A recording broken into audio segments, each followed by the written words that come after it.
UACJ presenta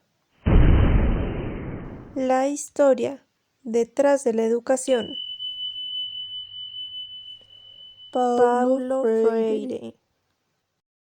Paulo Freire fue un pedagogo y filósofo brasileño destacado por su pedagogía crítica y fue reconocido por su influyente trabajo Pedagogía del oprimido. Hijo de una familia de clase media pobre en Recife, Brasil. Él nace el 19 de septiembre de 1921. Freire conoció la pobreza y el hambre durante la Gran Depresión de 1929. Una experiencia que formó sus preocupaciones por los pobres y que le ayudaría a forjar su perspectiva educativa.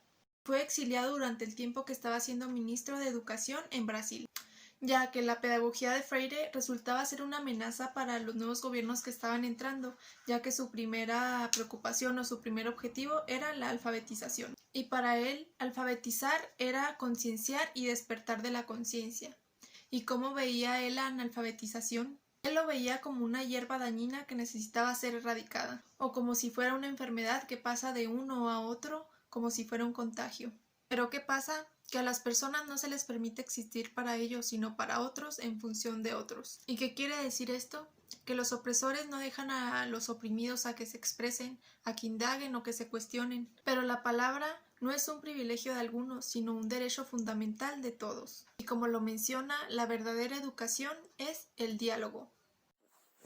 Diálogo al aprendizaje.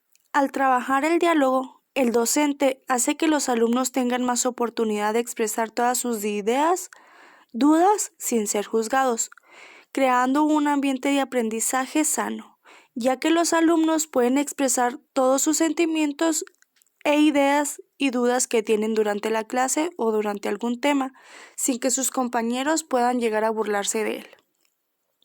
Los estudiantes deben ser los únicos dueños de su pensar, siendo capaces de cambiar su estructura. Para ello, el docente debe de escuchar a cada uno de sus alumnos. Es importante que ambos tengan en cuenta el vocabulario, lenguaje y entorno en el que se está viviendo.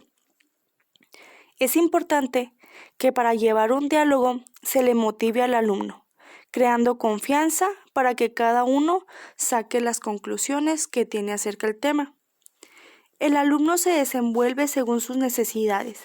Esto hace que su desarrollo sea grande. Gracias al diálogo surge la investigación, haciendo que las personas participen sin ningún problema, creando seguridad, confianza y desarrollo en su persona. ¿Pero esto le conviene a los gobiernos? ¿O por qué la pedagogía de Freire resultaba ser una amenaza para ellos? Es claro que para que los gobiernos estén arriba, les es conveniente que haya gente que estemos abajo. Henry Ford, uno de los más grandes y más importantes hombres de negocios y probablemente de la clase opresora, en alguna de sus frases nos menciona que Es bastante bueno que la gente de la nación no entienda nuestro sistema bancario y monetario, porque si lo hicieran, creo que habría una revolución antes de mañana por la mañana.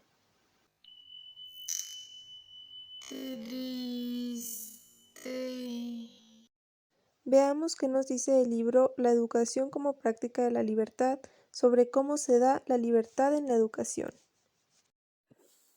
¿Cómo se da la libertad en la educación? Gracias a la analfabetización, se da la libertad por medio de la socialización y el pensamiento crítico, el cual se da por la enseñanza. Al hablar sobre la libertad en la educación, se puede referir a la libertad del pensar, y aquí al conocer sobre un tema, cada individuo lo interpreta de diferente manera. Esto hace que se conozcan las formas de pensar de los seres humanos. Un ejemplo puede ser que durante una clase se expone un tema y cada alumno lo interpretará de diferente manera, haciendo que se abran las ideas de su pensamiento. También, muchos al pensar las cosas las relacionan con la realidad. Supongamos que se muestra un ejemplo y cada alumno o individuo lo socializará con lo que ha vivido cotidianamente. El realizarlo de esta manera, el individuo está abriendo a su vez sus ideas, creando nuevos aprendizajes.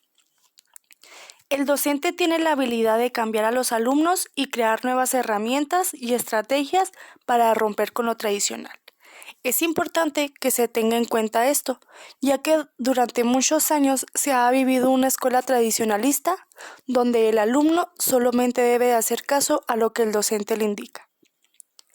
Al expresarse, las personas se liberan y las desigualdades sociales haciendo cambiar la realidad.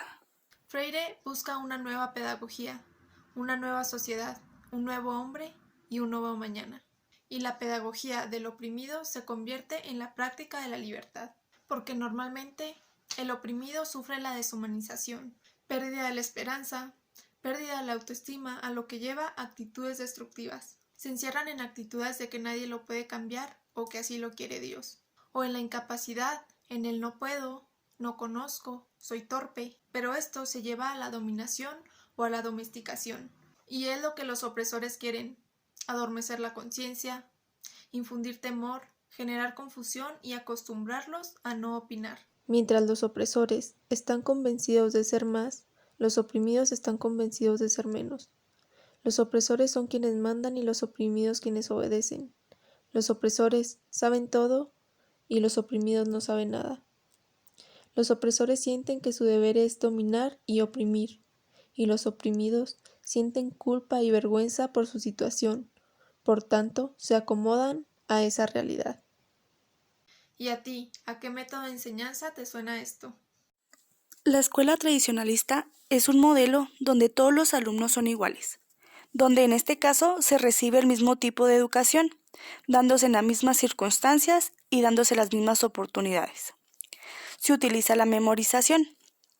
En este caso, el docente se encarga de transmitir los aprendizajes y quienes reciben son los alumnos, donde los alumnos tienen que memorizar los aprendizajes que se le brindaron, sin existir una oportunidad donde el alumno sea capaz de expresar sus sentimientos o sus ideas. La educación no cambia al mundo, cambia a las personas que cambiarán al mundo. Paulo Freire.